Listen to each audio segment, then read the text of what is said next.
দুঃখজনক বিষয় হচ্ছে অনেকে ইদানিং রাগ করে একজন আরেকজনকে ট্রাম্প বলে। একজন প্রশ্ন করেছেন যে নামাজে হাঁচি আসছে, আমি মুখ চেপে রেখেও ভুলে আলহামদুলিল্লাহ বলে ফেলেছি। একজন নামাজের পর আমাকে বলেছেন আপনার নামাজ হয় নাই, দোহরায় নেওয়া ভালো হবে। আমার কি সেই নামাজটি হয়েছে? প্রিয় ভাইয়েরা, হাঁচি আসলে আলহামদুলিল্লাহ বলতে হয়, এটা সর্বক্ষেত্রে হলেও সালাতের ভিতরে আলহামদুলিল্লাহ বলা যাবে না। কিন্তু কেউ যদি সালাতের মধ্যেও ভুলে আলহামদুলিল্লাহ বলে ফেলে, তাহলে ফোকাহ ইকরামের মতামত হচ্ছে এটা হচ্ছে আজকার, জিকির। এই জিকির যদি কেউ করে ফেলে অনিচ্ছাকৃত অভ্যাসগতভাবে, তাহলে তার সালাত নষ্ট হবে না, তার সালাত আদায় হয়ে যাবে। সুতরাং আপনি যেটা মুখ চেপে ধরে আলহামদুলিল্লাহ বলে ফেলেছেন, এর দ্বারা আপনার নামাজ নষ্ট হয়ে গেছে, বিষয়টা এরকম নয়। তবে ওই আলহামদুলিল্লাহ শুনে যদি পাশের জন্য আবার ইয়ারহামুক আল্লাহ বলে, তাহলে তার নামাজ নষ্ট হয়ে যাবে। সুতরাং এই আলহামদুলিল্লাহ বলার ক্ষেত্রে মাসালা হচ্ছে আমরা অ্যাভয়েড করব, কিন্তু ভুলে যদি বলে ফেলি, এটা জিকিরের পার্ট হিসাবে কেউ যদি বলে ফেলে তাহলে তার নামাজ নষ্ট হবে না। আরেকজন প্রশ্ন করেছেন, আমি রুকু সিজদা করেই সালাত আদায় করি, যদিও বয়স হওয়ার কারণে আমি দ্রুততার সাথে করতে পারি না। আমার জিজ্ঞাসা হচ্ছে, অনেক সময় 3 তাসবিহ পূরণ করার আগে ইমাম সাহেব সিজদা থেকে উঠে যান বা রুকু থেকে দাঁড়িয়ে যান, আমি তখন কি করব? তাসবিহ কি পূর্ণ করে উঠবো নাকি তাসবিহ ছাড়াই উঠে যাব? দয়া করে জানাবেন। প্রিয় ভাইয়েরা, প্রথম বিষয় হচ্ছে যে ইমাম যখন আপনার ইমাম, তখন ওই ইমামের অনুসরণ করা আপনার জন্য ওয়াজিব। হ্যাঁ, ফরজ, কিন্তু তাবাকাতান এটা ওয়াজিব। ইমাম যখন তাকবীর বলা শুরু করবেন, আপনার রুকু সিজদার তাসবিহ পূরণ হয়েছে কি হয় নাই এটা তখন আর ধর্তব্যের মধ্যে যাবে না। আপনি ইমামের অনুসরণ করবেন, এটাই আপনার জন্য ওয়াজিব। ইমাম আল্লাহু আকবার বলেছেন, আপনি সাথে সাথে উঠতে শুরু করবেন। আপনার তাকবীর পূর্ণ হলেও, আপনার তাসবিহ পূর্ণ হলেও ভালো, না হলেও আপনাকে উঠে যেতে হবে।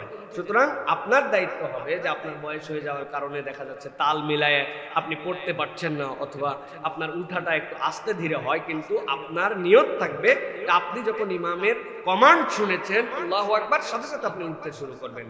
দ্বিতীয় যেটা আক্ষেপের বিষয়, আমাদের ইমাম যারা আমরা, আমাদের আরেকটু দায়িত্বশীল হওয়া উচিত যে আমাদের পিছনে বৃদ্ধ মুসল্লিও আছে, তরুণও আছে, সুস্থ আছে, অসুস্থ আছে। সুতরাং আউসাতুল আসকার, যে আমাদের জিকিরগুলো যেন মধ্যম হয়। 3ও পড়তে পারি, 7ও পড়তে পারি, 9ও পড়তে পারি, 5ও পড়তে পারি। তাহলে আমি যদি 5 পড়ি, মিনিমাম একটা মুসল্লি 3 হয়ে যাবে। কিন্তু আমার 3-এর বরাবর অনেক সময় অনেকে 2 হতে পারে। সেই ক্ষেত্রে ইমামের সবসময় সচেতন থাকতে হবে যে আমার এত লম্বা কেরাত যার দ্বারা মানুষ কষ্ট পাবে, আবার এত সংক্ষিপ্ত যে মানুষ তাকবীরে তাহরিমা মিস করে ফেলবে, এরকম যেন না হয়। এটার মধ্যম পন্থা অবলম্বন করা। ইমামের 23টা গুণাগুণের কথা অনেক ফুকাহে কেরাম সালাফরা বর্ণনা করেছেন। তার মধ্যে ইমামের একটা কোয়ালিটি হচ্ছে সে তার মুসল্লির অবস্থা বিবেচনা করে তার সালাতকে আদায় করায়। সুবহানাল্লাহ। সুতরাং আমাদের ইমামদেরও এই ক্ষেত্রে দায় থাকবে, কিন্তু যে আপনি 2 সিজদার মধ্যে তাসবিহ পড়তে দেন না, আপনি সিজদা রুকুর মধ্যে ওই বান্দাটা পূর্ণ দোয়া পড়বে, আপনি সময় দেন না, আপনি খালি টপাটপ করতেছেন। যেই ইমামের নামাজ এত দ্রুত, তার মুসল্লি তো এমনি বিপদের মধ্যে পড়ে যাবে। ফরজ নামাজের অবস্থা যদি এরকম হয়, তাহলে নফল সুন্নতের অবস্থা মুসল্লির কি হবে? ইমামের ফরজ নামাজের রিফ্লেকশন মুসল্লির সুন্নত নফলে পড়বে, ঠিকঠাক মতো পড়লে। আল্লাহ যেন আমাদের বুঝার তৌফিক দান করেন। তবে আপনার তাসবিহ শেষ হোক না হোক, আপনাকে কিন্তু উঠে যেতে হবে। অনেক সময় আমরা শেষ বৈঠকেও দেখি সালাম ইমাম পড়ে ফেলছে, উনি তার মনের গতি দিয়ে উনারটা শেষ করতেছে না। ইমাম কমান্ড করছে আপনার নামাজ শেষ, আপনি সালাত শেষ করে ফেলবেন। আল্লাহ এই জন্য ইমামের পিছনে আপনাকে নিয়েছে। একজন প্রশ্ন করেছেন যে আমার আম্মা জিজ্ঞাসা করেছেন যে বাড়িতে যখন গোসল করা হয় তখন গোসলের ছিটাফোটা পানিগুলো বালতিতে পড়ে। কে যেন একজন তাকে বলেছেন যে বালতিতে পানির ছিটাফোটা পড়লে পানি নাপাক হয়ে যাবে, এই পানিতে গোসল করলে আর গোসল হবে না। এটা নিয়ে তিনি মহা দুশ্চিন্তায় আছেন। আসলেও কি গোসল হবে কি হবে না? কেননা এরকম ছিটাফোটা পানি তো আমাদের রেগুলারই বালতিতে পড়ে। প্রিয় ভাইয়েরা, প্রথম কথা হচ্ছে যে যখন কেউ গোসল করেন, গোসলের যে ছিটাফোটা পানি, এটা 2টা অবস্থা থাকে। একটা হচ্ছে যখন মানুষ নাপাক হয়েছে, ওই নাপাকি পরিষ্কারের জন্য শরীরে আপনি চিহ্নিত জায়গা আছে, যে জায়গা আপনার নাপাক লেগে আছে, ওই নাপাকির পানিটা যদি আপনি জানেন যে নাপাক ধোয়ার পানিটা ওর মধ্যে পড়তেছে, তাহলে ভিন্ন মাসালা। আর যদি র্যান্ডম আপনি আপনার গোসল করতেছেন, আপনার গোসলে আপনার পুরা শরীরের সব জায়গাতে গু লেগে নাই, ময়লা লেগে নাই, নাপাকি লেগে নাই, কিন্তু আপনি গোসল করছেন, এটার যে ছোট ছোট কণা পানি বালতির মধ্যে পড়ে, এটা মা আল মুস্তামাল। এই মুস্তামাল মা পানি যদি আপনার পরে, কখনোই আপনার ওই পানি নাপাক হবে না। ওই পানিতে যদি আপনি গোসল করেন, আপনার গোসল হয়ে যাবে। এইটা যদি আল্লাহ এই বিধান না দিতেন, তাহলে আমরা যে গোসল করি, আমাদের পানির চিটাপোটা কেউ বলতে পারবে যে এক ফোঁটাও পানি বালতিতে পড়ে নাই? অসম্ভব। শরীয়ত কঠিন নয়, শরীয়ত এই জায়গায় আপনার জন্য দিয়েছে যে আপনার এই ছোট ছোট কণা, এই ফোঁটা, এটা যদি পড়ে, তাহলে ওই ছোট ছোট কণা যদি আপনি কোনো জায়গায় জড়ো করেন, জড়ো করে সেটা দিয়ে যদি পবিত্রতা অর্জন করতে চান, গোসলের পানি যেটা চলে যাচ্ছে সেটা দিয়ে পবিত্রতা অর্জন করতে চান, ওটাতে পবিত্রতা হবে না। কিন্তু গোসল করার কারণে ওই পানি নাপাক হয়ে যায় না। বুঝাতে পারছি তো না প্রিয় ভাইরা? সুতরাং এই পানি যদি আপনার পরে মায়ে মুস্তামাল দিয়ে আপনি নতুন করে ওযু করতে পারবেন না, গোসল করতে পারবেন না। কিন্তু ছিটা ফোঁটা যদি বালতিতে পড়ে, হাউজে পড়ে, পানির মধ্যে পড়ে, তাহলে ওই পানি দিয়ে গোসল করলে, অথবা সমূহ পানির ভাগ অনেক, আর ওই পানি দিয়ে আপনি যদি ওযু করেন, আপনার ওযু গোসল আদায় হয়ে যাবে, এতে আপনার কোনো সমস্যা হবে না।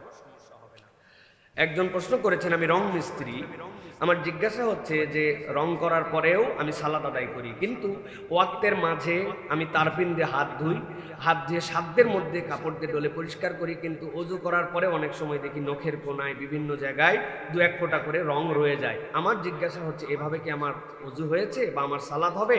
যদি না হয়, তাহলে তো আমি সালাতে আদায় করতে পারবো না, কেন 100% এভাবে তোলা সম্ভব নয়।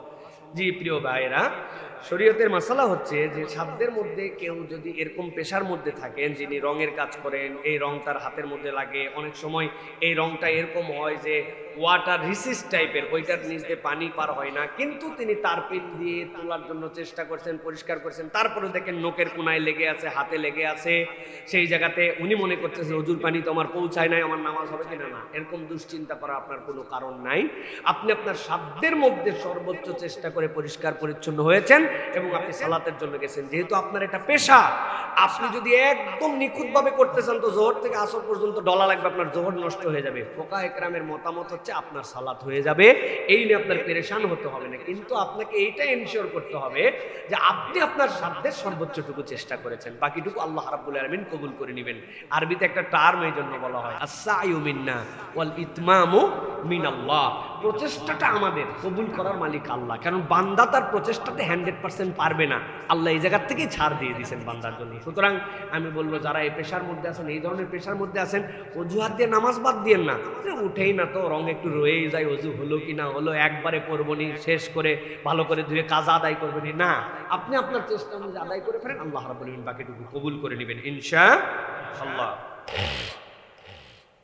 আমাদের এলাকার অনেক মানুষকে অন্যরা মফিজ বলে সম্বোধন করে।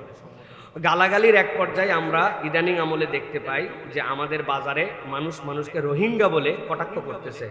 আমাদের জিজ্ঞাসা হচ্ছে, এইভাবে মানুষকে মফিজ বলা এবং গালাগালির ক্ষেত্রে বিভিন্ন উপনামে ডাকা, এগুলার ব্যাপারে শরীয়ত কি বলে? দুঃখজনক বিষয় হচ্ছে, অনেকে ইদানিং রাগ করে একজন আরেকজনকে ট্রাম্প বলে।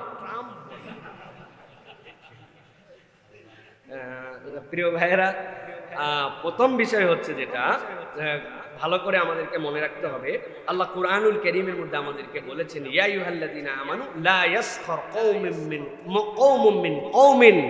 আল্লাহ বলছেন, তোমরা এক কওম আরেক কওমকে ইয়াসখার, মানে তোমরা কটাক্ষ করে ডেকো না। এই ইয়াসখারের ব্যাখ্যার মধ্যে ফুকাহায়ে কেরাম বলেছেন যে এইটার দুইটা রূপ আছে, একটা হচ্ছে তাচ্ছিল্য করা, আরেকটা হচ্ছে বিকৃত নামে ডাকা। তাচ্ছিল্যের মধ্যে আবার অনেকগুলা রূপ আছে। আপনি এমনভাবে তাচ্ছিল্য করে তাকে কটাক্ষ করেন যে যেটাতে তার অন্তরের মধ্যে ব্যথা লাগে। সুতরাং আপনি মফিজ ভালো নাম বলেন, মফিজের অনেক ইতিহাস বর্ণনা করেন। মফিজ সাহেব রিয়ালি একজন ভালো মানুষ ছিলেন।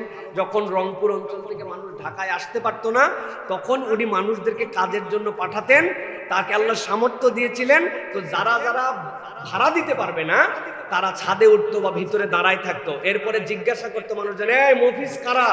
মানে ওই মফিজ সাহেবের লোক কারা, যারা টাকা দিয়ে ঢাকা যেতে পারে না, উনি তাদের বিল শোধ করে দিবে।